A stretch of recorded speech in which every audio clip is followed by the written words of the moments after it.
오늘을 살고 우리는 깨어 오늘을 살고 라는 말씀으로 여러분과 은혜를 나누고자 합니다. 예수님께서 재림에 관한 교훈으로 이미 죽은 그리스도에 대한 오해를 교정하고 이 땅에 살아있는 자들에게 주님이 강림하신 때에 어떻게 우리가 준비하며 살아갈지를 알려주는 말씀이 오늘 본문의 말씀입니다. 오늘 4장 13절에 형제들아 자는 자들에 관하여는 너희가 알지 못함을 우리가 원하지 아니하노니 이렇게 말씀하고 있습니다. 특별하게 여기서 이 데살로니가 교인들이 믿고 있었던 하나님은 부활의 하나님이셨습니다. 이들이 갖고 있던 하나님은 이들이 믿고 있던 하나님은 예수 그리스도께서 이 땅에 오시면 이제 모든 사람들이 부활해서 하나님 앞에 나아간다는 그런 믿음을 가지고 있어야 되는데 이들이 지금 그 믿음을 확실하게 믿지 못하고 죽은 자들은 이 땅에 묻혀버리는데 그럼 어떻게 이들이 다시 부활할 수 있습니까? 어떻게 이들이 다시 살아날 수 있습니까? 이렇게 묻고 있는 것입니다. 이들은 예수 그리스도께서 재림하심으로 말미암아 부활한다는 것을 아마 대략적으로 믿고 있었을 것입니다. 그리고 예수 그리스도의 재림에 대해서 이들이 대략적으로 믿었기 때문에 그 때가 어느 때인지는 정확히 몰랐던 것은 확실합니다. 예수님께서는 분명히 부활 승천하시면서 이렇게 말씀하셨죠. 내가 곧 돌아오리라. 그렇다면 곧 돌아오리라 약속했던 그 말씀이 있기 때문에 곧 오시겠다는 그 약속을 믿고 살아가는 사람들 입장에서는 예수님께서 돌아오시면은 우리가 이 부활의 영광에 참여하고 그럴 뿐만 아니라 이 하나님 나라에 동참할 수 있게 된다고 믿고 있었던 것이 분명한데 예수님께서 곧 오시겠다 약속하신 그날이 도대체 언제인지 막 돌아오지 않고 지금 예수님의 재림을 기다리는 가운데 그 많은 사람들이 죽어갔던 거예요. 그러다 보니까 죽은 자들에 대해서 도대체 어떻게 생각해야 되나 너무나도 슬퍼했다는 것이죠.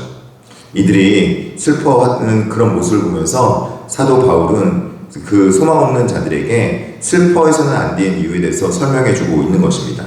4장 14절과 15절에 보니까 우리가 예수께서 죽으셨다가 다시 살아나심을 믿을진데 이렇게 말씀하고 있습니다. 여기 보니까 이들이 믿고 있었는데 어떤 것을 믿고 있었는가? 우리가 예수께서 죽으셨다가 다시 살아나심을 믿을진데 그러면서 다시 살아나는 것을 믿는 걸 믿었다는 것입니다. 근데 이 사람들이 그렇다면은 어떻게 이것들 믿어야 될까 궁금할 때 우리가 주의 말씀으로 너희에게 이것을 말하노니 주께서 강림하실 때 우리 살아남은 자도 자는 자보다 결코 앞서지 못하리라 그렇게 말하면서 살아남은 자뿐만 아니라 자는 자도 부활의 때에 동참할 수 있다 그렇게 소망을 주는 것이죠. 먼저 사별한 자들에 대해서 너무나도 그 사별한 자들 때문에 슬퍼하고 안타까워하는 자들에게 소망을 주고 있다는 것입니다. 그들에게 있는 소망은 바로 이것입니다. 그리스도의 재림의 때에 하나님의 나팔 소리가 하늘로부터 막 나타나면서 그리스도 안에서 먼저 살아난 자도 있습니다. 누굽니까? 그리스도 안에서 죽은 자들이 먼저 살아난다 그렇게 말하고 있습니다. 그래서 오늘 본문의 첫 번째 시작할 때 죽은 자들에 대해서 말을 할 때 죽었다고 표현하지 않고 어떤 자들이라 표현합니까? 주 안에서 자는 자들이라고 표현하고 있는 것입니다.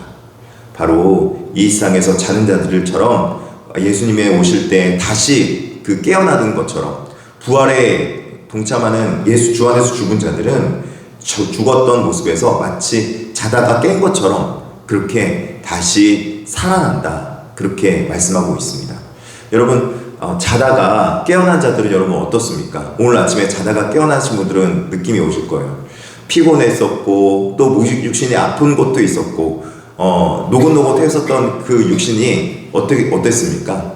완벽하게 새롭게 되고 건강해져서 피곤이 다 풀려서 발딱 일어나잖아요. 그렇듯이 우리 죽은 자들도 하나님 안에서 죽은 자들이 정말 죽은 것이 아니라 주 안에서 죽은 자들은 그 모든 이 땅에서 당했던 아픔들과 어려움들과 특별하게 이 땅에서 우리 나이가 들면서 느껴지는 것은 육신이 여러모로 아프잖아요. 자다가도 여기 아파서 잘 못 자기도 하고 자다가도 여기 일찍 일어나서 그렇게 힘들었던 그 모습들이 모두 다 깨끗하게 씻김받아서 온전한 부활의 육신을 입은 것처럼 정말 우리가 이 부활의 소망이 되는 것은 완벽한 모습으로 자다 일어난 것처럼 깨어날 수 있다. 그렇게 된 줄 믿으시길 바라겠습니다. 여러분 육신 가운데 나이가 들면요 이제 조금씩 마디마디마다 이렇게 좀 잘 마음대로 뜻대로 안 얹어지고 굳어지고 그럴 때 있어요. 그리고 여러 가지 막 결리고 아프고 그러시죠? 주 안에서 자는 자들처럼 깨끗하게 다 부활할 때 완전해질 줄 믿습니다. 예. 여러분 이 말씀이 여러분에게 정말 위로가 될 줄 믿습니다. 이 말씀으로 이렇게 말하고 있습니다. 4장 18절에 그러므로 이러한 말로 어떻게 하라고요? 서로 위로하라. 이제 걱정하지 마. 이제 부활의 때가 오면은 우리가 이제까지 아팠던 것들 또 힘들었던 것들 다 털고 마치 자다가 일어난 것처럼 깨끗하게 나아지고 깨끗하게 건강해질 거야. 예수 그리스도께서 이 땅에 우리에게 주신 은혜는 바로 이런 부활의 은혜를 허락해 주신다는 거죠. 그렇다면은 이 부활의 때가 도대체 언제 임하는가? 정말 언제 그때가 정말 임하는가? 여러분 많이 기다리셨죠? 네. 근데 그 부활의 시기 때에 대해서 오늘 이렇게 말씀하고 있습니다. 형제들아 때와 시기에 관하여는 너에게 쓸 것이 없으면 주의 날이 밤에 도둑같이 이를 줄을 너희 자신이 자세히 알기 때문이라.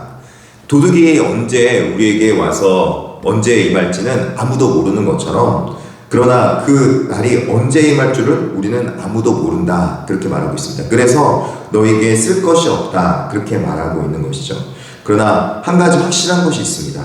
마치 임신한 여자가 해산의 고통이 언제 해산할지는 모르지만 갑자기 그 해산의 고통이 임해서 아이를 출산하는 것처럼 우리가 언제 그런 일을 겪을지 모르지만 갑자기 그 모든 일들이 우리에게 기쁨으로 임하게 된다. 그렇게 말씀하고 있는 것입니다.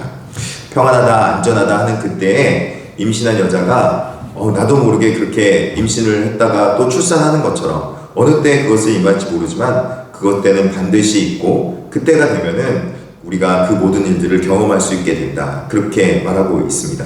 그렇기 때문에 우리가 이 모습을 가져야 될 것은 날마다 깨어 있어야 될 줄 믿습니다. 우리는 하나님 앞에서 깨어 있어서 너희는 다 빛의 아들이요 낮의 아들이라 말한 것처럼 어둠에 속하지 않은 자처럼 살아야 된다. 그렇게 말하고 있는 것입니다. 어둠에 속해 있는 자들은 어둠 속에 있기 때문에 이 삶 속에서 때로는 어두운 그늘도 있고 마음속에 여러 가지 근심과 걱정이 있을 수 있습니다. 우리 인생에 여러 가지 근심이 왜 없겠습니까? 우리 때로는 나이가 들면서 육신의 아픔도 있고요. 어떻게 먹으며 노후를 어떻게 보장해야 될까 그렇게 걱정하는 삶이 우리의 삶이기도 합니다. 그러나 그 모든 것들을 다 한 번에 해결할 수 있는 것은 여러분 무엇입니까? 바로 예수 그리스도께서 오늘날 우리에게 다시 임하셔서 재림의 때에 우리가 온전해지고 거룩해질 수 있다고 말씀해주고 있는 것입니다. 이제까지 있었던 아픔들과 고통을 잊어버리고 주 안에서 기쁨으로 힘있게 일어나는 샘솟는 힘의 능력을 바로 신앙을 통해서 얻을 수 있게 되는 것입니다. 그러면서 그렇기 때문에 우리가 가져야 될 말씀 무엇이냐? 낮에 속하였다면 우리가 바로 예수 그리스도 안에 있는 낮에 속한 자라면 믿음과 사랑의 호신경, 즉 굳건한 믿음을 가지고 구원의 소망의 투구를 쓰고 하나님 앞에서 믿음으로 살아갈 것을 말씀해 주고 있는 것입니다.